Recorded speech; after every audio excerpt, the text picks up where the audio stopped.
సంబంధించి అరే ఇదేంది కిషన్ రెడ్డి గారు ఈయన ఏంది కేంద్ర మంత్రి కిషన్ రెడ్డి నన్ను ఆపేటోడు పుట్టలేదు ఇగో వీళ్ళని కిషన్ రెడ్డిని ఆపేటోడు పుట్టలేదట బీజేపీలా. వాస్తవానికి బీజేపీ పార్టీని ఎవరు ఆపుతారండి? వీళ్ళని ఎవ్వరు ఆపుడు అక్కర్లేదు, వాళ్ళని వాళ్ళే ఆపుకుంటారు. ఇప్పుడు ఫ్లెక్సీ లెక్కలెక్కలని చూస్తాను కదా, వీళ్ళే ఆపుకుంటారు. రైటే, బీజేపీ పార్టీని ఆపడే వాళ్ళు ఇచ్చి వాళ్ళే ఆపుకుంటారు. వాస్తవంగా వేరే ముందుకు పోవద్దు, నువ్వు ముందుకు పోవద్దు, నువ్వు ఎదగద్దని. అంతే. ఎందుకంటున్నా ఈ మాటలు అంటే నిన్న పంపినాం అది పంపిన చూడండి, వేరే ఎవరు పుట్టలేదు నిజంగానే. వాళ్ళకి వాళ్ళే సోషల్ మీడియాలో ఒక రేంజ్ లో ట్రోల్ చేస్తా ఉన్నారండి. ఎట్లా ట్రోల్ చేస్తారంటే నిన్న మీ అందరికి తెలుసు కదా, ఈటల రాజేందర్ మల్కాజ్గిరికి సంబంధించిన ఎంపీ గారి మీద ఫ్లెక్సీలు పెట్టిర్రు. బీజేపీకి నీ శాపం తాగిందని ఫ్లెక్సీలు పెట్టిరు కదా. ఆ ఫ్లెక్సీలా పెట్టిన వాళ్ళు ఎవరో నిన్న ఇక్కడ అది బట్టబయలు అయింది. ఆల్రెడీ పోలీస్ స్టేషన్ లో కూడా ఎఫ్ఐఆర్ నమోదైంది. ఎక్కడ ఇది సైబరాబాద్ కేపీహెచ్బి అంటే కూకట్పల్లి హౌసింగ్ బోర్డు లో ఎఫ్ఐఆర్ నమోదైంది. ఎప్పుడు 6/6/2026 అంటే 2 days అయితే ఉంది. ఏం సెక్షన్ల కింద పెట్టిరంటే 350 to 353 సెక్షన్లు. అంటే ఈ సెక్షన్లు నాకు తెలిసి ఉద్దేశపూరితంగా నా మీద తప్పుడు కథనాలు ప్రసంగిస్తున్నారు, నా ప్రతిష్టకు భంగం కల్పించే విధంగా ఉన్నాయని చెప్పి ఈ సెక్షన్లు పెట్టడం జరిగింది. దానికి నిరూపిస్తాయి అన్నట్టు. ఏంటిది అది 350 to 353 సెక్షన్. మరి నిజంగానే ఈ ఫ్లెక్సీలు పెట్టింది ఎవరు? విచారణ అది తెలిస్తే ఏం చెప్పారట పోలీసులు అంటే బీజేపీ నాయకుడే. ఆ బీజేపీ నాయకుడు ఎవరు? రామకృష్ణ. ఇదే పార్టీకి సంబంధించిన ఆయన కంటోన్మెంట్ ఇక్కడ జొన్నావుల రామకృష్ణ మాజీ ఉపాధ్యక్షుడు కంటోన్మెంట్ బోర్డు అట సికింద్రాబాద్. ఇగో ఈయన మీద ఎట్లా సోషల్ మీడియాలో ట్రోల్ అవుతా ఉందో చూడండి ఒకసారి. ఏంది ఇది? ఏ చూడు, ఈయన ఎవరు? సురేష్ యాదవ్ ఓజు చేసి ఇక మమ్మల్ని ఆపే మొగోడు అని కిషన్ రెడ్డి అంటా ఉన్నాడు కదా. ఇక మీరే ఆపుకుంటారు.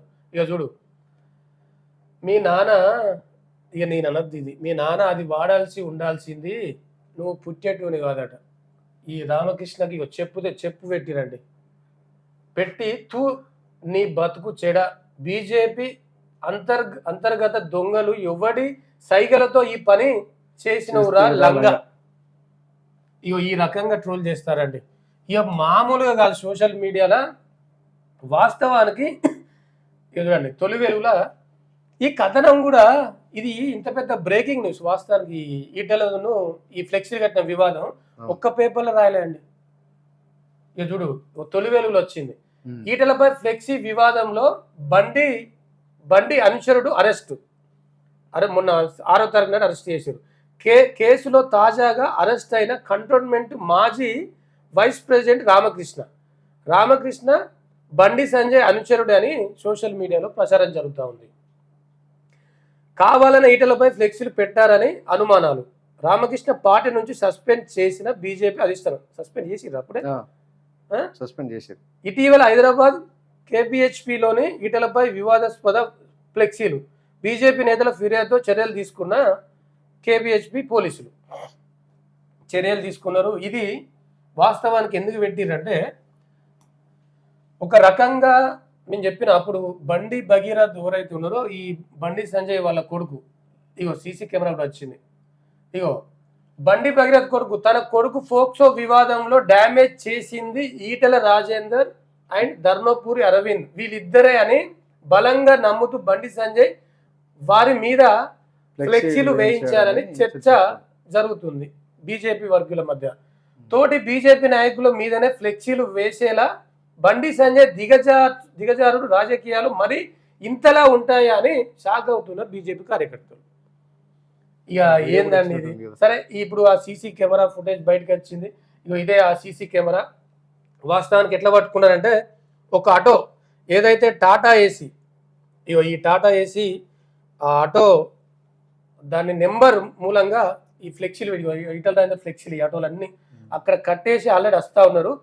ఎంత జాగ్రత్తగా, ఎంత పకడ్బందీగా 5కి ఇక ఫ్లెక్సీలు కట్టి వస్తూ ఉన్నారు. ఎంత పకడ్బందీగా చూడండి. ఆ ఫ్లెక్సీలు కూడా ఆ లోపల పడుకొని ఆ ఫ్లెక్సీలు తన మీద వేసుకుంటాడు, బోర్లు వేసుకుంటాడు, కనిపించకుండా ఎక్కడ కూడా.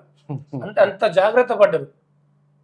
అసలు ఇది కాదు, ఇప్పుడు ఈ రామకృష్ణకు కట్టుమని చెప్పింది ఎవరండి? ఈ రామకృష్ణకు ఆదేశాలు ఇచ్చింది ఎవరో కావాలి ఫస్ట్. ఈయన వెనకాల ఉన్న నాయకుడు ఎవరు? సోషల్ మీడియాలో వైరల్ అవుతుంది బండి సంజయ్ అని చెప్పి. ఇప్పుడు తొలివేలులో కూడా చూసినాం మనం, ఏది తొలివేలు పేపర్లో అత్యంత సన్నిహితుడు బండి సంజయ్కి. ఇక ఈటల రాజేందర్కు బండి సంజయ్కి ఈటల రాజేందర్ ఎప్పుడైతే బీజేపీ పార్టీలో జాయిన్ అయిందో ఇక వీళ్ళకు వివాదాలు స్టార్ట్. ఇప్పుడు ఈటల మీద కేసీఆర్ కక్ష కడతాడు, బండి సంజయ్ కక్ష కడతాడు, ఇది ఇక్కడ ఉన్నటువంటి కౌశిక్ రెడ్డి కూడా ఇద్దరు కలిసి కక్ష కడతారు. అంటే ఒకటే పార్టీకి సంబంధించిన, అంటే దేనికైనా మరి ఇదంతా.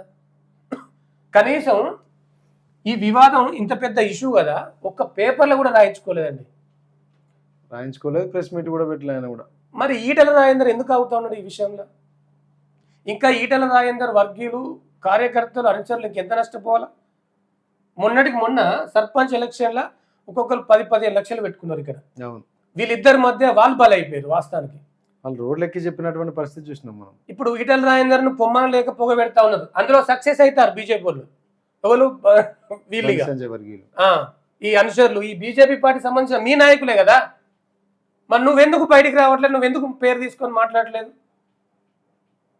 నీ కింది స్థాయి కార్యకర్తలు ఏం కావాలా? సరే, నీ మీద కుట్ర చేస్తున్నది ఎవరో అందరికి తెలిసిన విషయమే. ఇక బహిరంగంగానే రాసుకొచ్చారు బండి సంజయ్ చేస్తాడని సోషల్ మీడియాలో. ఇంత చిల్లర నా కొడుకులు ఏందిరా అని చెప్పి ఇంత ఘోరంగా చెప్పు తెప్పుతో కొట్టి చూస్తూ ఉన్నారు. సొంత పార్టీ నాయకులు ఇట్లా ఖరాబ్ చేస్తున్నారు బీజేపీ పార్టీ నాయకులు. పార్టీని ఎవరో పరువు చేయాల్సిన అవసరం లేదు, మీరే పరువు తీసుకుంటా ఉన్నారు. మరి ఎందుకు బయటికి వస్తలేడు ఇటలా? ఎందుకు మాట్లాడతలేడు? ఇంకెన్ని రోజులు కార్యకర్తలు ఇట్లే మనోవేదకు గురి కావాలా? ఇంకెన్ని రోజులు నొక్కొని చచ్చిపోవాలా వాళ్ళు? ఇంకెప్పుడు అని మా అంటే ఈటల రాజేందర్ ఇంకొక 5 years ఉంటాడు వచ్చి రాజకీయాలలో. ఏందాన్ని ఈ కుట్రలు? మరి ఇంత దారుణం వీళ్ళు చేసుకుంటే పార్టీ కూడా బలోపేతం కాదు, చాలా కష్టం. సరే, దీన్ని బండి భగీరథ్ ఇష్యూను డైవర్ట్ చేసేందుకు ఫ్లెక్సీలు కట్టిరని ఒకరు, దాంతోపాటు జనసేన పార్టీకి పవన్ కళ్యాణ్ తీసుకొచ్చుడు కారణం కూడా వీళ్ళే అని చెప్పి. అరే గింత ఘోరం ఒక నాయకుడిని బలదిస్తారా అండి? ఒక రకంగా వాస్తవానికి ఈటల రాజేందర్కి ఇలా మైలేజ్ తీసుకొచ్చారు ఫ్లెక్సీ కట్టి, అంతే కదా. ఆయన నీరోజు చేసిరు ఇవాళ. అవును, మీ పరువు తీసుకున్నారు. ఆయనను డ్యామేజ్ చేసే క్రమంలో వీళ్ళు డ్యామేజ్ అవుతారు. మీరు డ్యామేజ్ అయ్యారు కదా. ఇప్పుడు గెలవండి మీరు. ఇక ఇప్పుడు ఎటు పోతుంది పరువు? ఇప్పుడు బీఆర్ఎస్ వాళ్ళు, కాంగ్రెస్ వాళ్ళు ఏం మాట్లాడుకుంటారు? మీరు ప్రశ్నించే అవకాశం ఉంటుందా? కాంగ్రెస్ వాళ్ళ మీద బీజేపీ ఈటల రాజేందర్ మాట్లాడితే మీ నాయకుడు సక్కేలా నీ మీద ఫ్లెక్సీలు కట్టిండి అంటారు. అసలు వాస్తవంగా ఆ పార్టీ వాళ్ళు వీళ్ళ మీద ఏమంటలేరు. ఇక వీళ్ళిచ్చి వీళ్ళ బ్రేక్లు అన్నట్టు చూసినా ఇందాక వీళ్ళ బ్రేకులు వీళ్ళే వేసుకుంటారు. ఎవరు వేయాల్సిన పనిలే. మరి దీనికి బ్రేకులు ఎప్పుడు పడాలా? వీళ్ళిద్దరిని కూర్చున్నబెట్టి ఎప్పుడు మాట్లాడతారు? కార్యకర్తలు బతుకులు ఎప్పుడు మారుతాయండి? కింది స్థాయి కార్యకర్తలు చాలా ఇబ్బందులు పడతా ఉన్నారు. ఇప్పుడు కొద్ది రోజుల్లో ఎంపీడీసీ అండ్ జెడ్పీడీసీ ఎలక్షన్ రాబోతా ఉన్నాయి.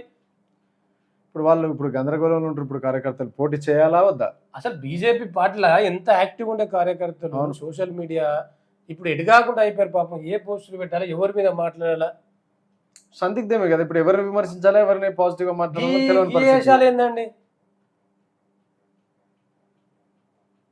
అది మీరు ఆలోచించుకోవాలి కదా. కనీసం ఈటల రాజేందర్ ఇప్పుడైనా వచ్చి మాట్లాడాలా? ఇప్పుడు ఒకటే బోన్లో పామును మింగేసం దొల్లినట్టు అయిపోయింది కదా. కొట్టుకోరిగా వాటికి ఎట్టి క్వశ్చన్లో పడదు. పాపం కార్యకర్తలు అన్యాయం చేయకండి మీ ఇద్దరి వల్ల. కింది స్థాయి కార్యకర్తలు అన్యాయం జరుగుతుంది. వాళ్ళకు పదవులు కావాలని చెప్పి నిలబడడం, జనాలలో పోయి ఫైట్ చేస్తే మీరు గీ పనులు చేస్తా అంటే వాళ్ళకి ఓట్లు వేసే గతి లేదు. కనీసం మీరు వచ్చి ప్రచారం చేస్తలేరు. వాళ్ళు ప్రచారం చేయకపోవడం పక్కన పెడితే నువ్వు వస్తే నీ కథ నేనత్త నా కథ చూపిస్తా. వస్తేనేమో నీకు పైసలు ఇవ్వవు, పైసలు కట్ అవుతాయి. ఆయన రాకపోతే నీకు పైసలు వస్తాయి, ఆయన రాకపోతేనే ఓట్లు పడాయి. వాళ్ళు కూడా ఒక మనోవేదన గురయ్యారు వాస్తవానికి, చెప్పుకోలేక. ఏం చేయాలని వాళ్ళు సతమతం అవుతా ఉన్నారు మీ వల్ల. తొందరలే దీని మీద ఈటల రాజేందర్ గారు తాడో పేడో చేర్చుకోవాలి. ఇప్పుడు ఇవాళ కొత్తగా కాదు నీ మీద జరుగుతున్న ఈ ప్రచారాలు. అది మీరే నిర్ణయం తీసుకోవాలా. మా అంటే నాకు తెలిసి ఇంకొక 5 years మీరు పోటీలో ఉంటారు కావచ్చు. దాని తర్వాత కూడా రిటైర్మెంట్ ఇస్తారని చెప్పి కూడా కొన్ని అప్పుడే? నాకు తెలిసి ఇంకొక 5 years దాని తర్వాత రాజకీయ రిటైర్మెంట్ ప్రకటిస్తారని చెప్పి కొంతమంది అంటా ఉన్నారు. ఊహాగానాలు. ఊహాగానాలు. చూడాలి ఏమవుతుందో మరి. Thank you.